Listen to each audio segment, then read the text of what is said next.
Welcome back, everyone. You know I love getting into a good book, and this one, Good Thinking, A Teenager's Guide to Managing Stress and Emotions, using CBT that you guys sent in by Sarah Edelman.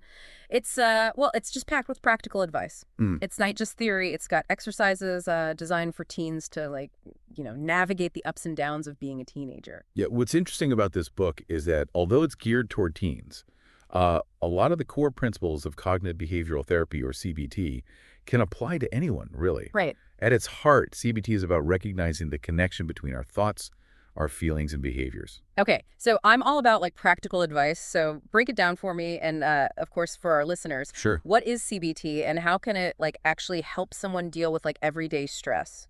Well, think of CBT like a mental toolkit. Okay. It helps you pinpoint those negative thought patterns that can sometimes send you into a tailspin. Yeah. And once you recognize them, you can use CBT strategies to shift to a more balanced perspective. So it's like learning how to be the mechanic of your own mind. Exactly. Like tuning things up, Yeah. getting things running smoothly again. Exactly. And one of the tools Edelman highlights is the ability to recognize common thinking traps, which he calls cognitive distortions. Oh, yeah, the book gives a great example about catastrophizing. Right. Like when you have a job interview coming up, Yeah. and instead of feeling excited for the opportunity, you start picturing the worst case scenario. Right. You don't get the job. Your career is over before it even begins. You'll never find anything else. That's your anxiety talking, not reality. Oh, wow. Edelman points out that good thinking isn't about forcing yourself to be positive all the time, but rather learning to be more realistic in your assessments. So how do we avoid falling into those negative thinking traps? You mentioned cognitive distortions. Right. What are those exactly? Well, Edelman breaks down three common ones. Okay. The first is black and white thinking, which is like seeing the world in only two shades, black or white. You're either a success or a failure, with no room for nuance or shades of gray. It's like saying if you don't get an A+ on every single test, you're a complete failure. Ouch. That sounds harsh. Yeah. No room for a B+ or even an A. I know some people who definitely think that way. Yeah. What's the next distortion? The next one is overgeneralization, where you take a single negative event and apply it broadly to other situations or even your whole life. Okay. For example, imagine you get rejected for a date. An overgeneralization would be to conclude that this means you're fundamentally unlovable and no one will ever want to go out with you. Wow, talk about jumping to conclusions. Yeah. One date, Yeah. and suddenly your entire romantic future is doomed.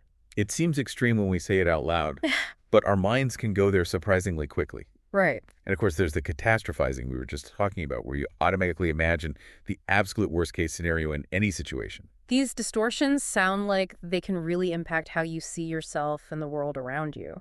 I'm guessing the book offers some ways to challenge these unhelpful thought patterns? Absolutely. Yeah. One of the most powerful tools Edelman suggests is keeping a thought diary. Okay. It sounds simple, but the act of writing down those negative thoughts and then examining them with a more objective eye could be incredibly helpful. It's like taking those thoughts out of the shadows and exposing them to the light of day. Right. What kinds of questions would you ask yourself while looking at your thought diary? You might ask, where's the evidence that this thought is actually true? Is there another more balanced way to look at this situation?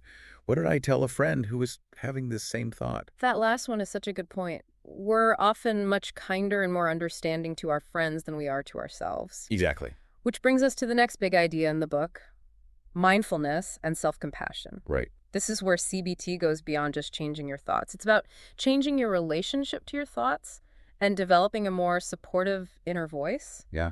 I'm really intrigued by this idea because it seems to get at the root of how we respond to challenges, not just the surface level thoughts. Yeah. Tell me more about mindfulness and self-compassion, especially how they apply to teenagers. Okay. Like, Sure. So mindfulness is all about being present in the moment without judgment.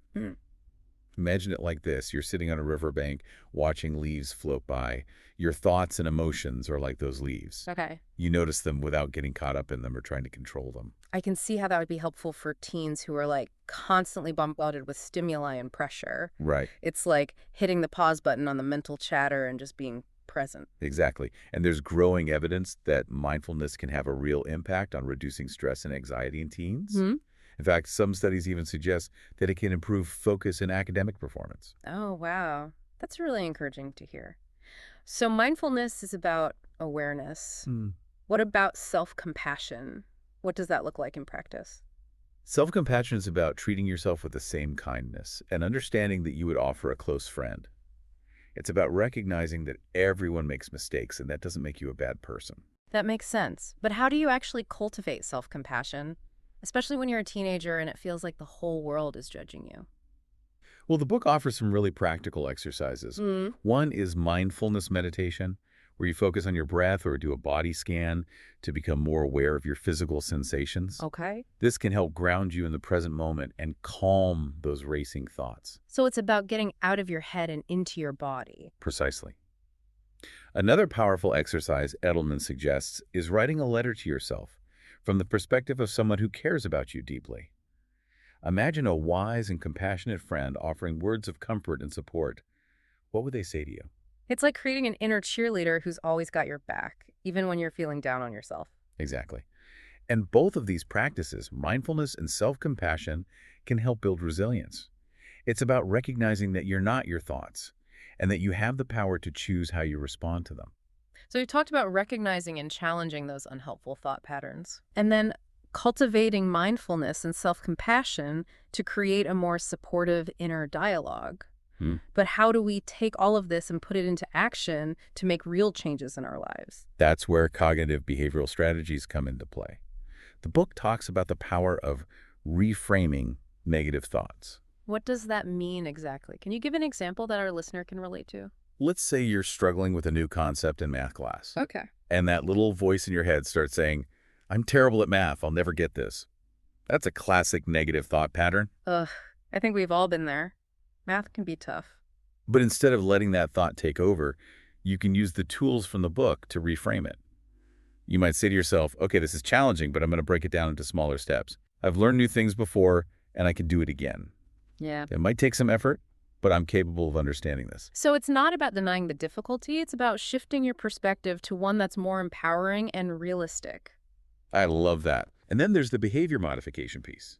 This is where you start taking action to support those new thought patterns. So like setting small achievable goals instead of getting overwhelmed by the big picture. Exactly. Instead of saying, I'm going to ace this test, you might break it down and say, I'm going to spend 30 minutes studying each day this week. That feels much more manageable, and you're more likely to actually follow through. What about other strategies for behavior modification? Don't underestimate the power of relaxation techniques. Deep breathing mindfulness exercises, or even just taking a break to do something you enjoy. These can all help regulate your emotions and reduce stress. It sounds like self-care becomes a crucial part of the equation. It's not selfish. It's essential for maintaining good thinking. It's like putting on your own oxygen mask first before helping others. That's a great analogy.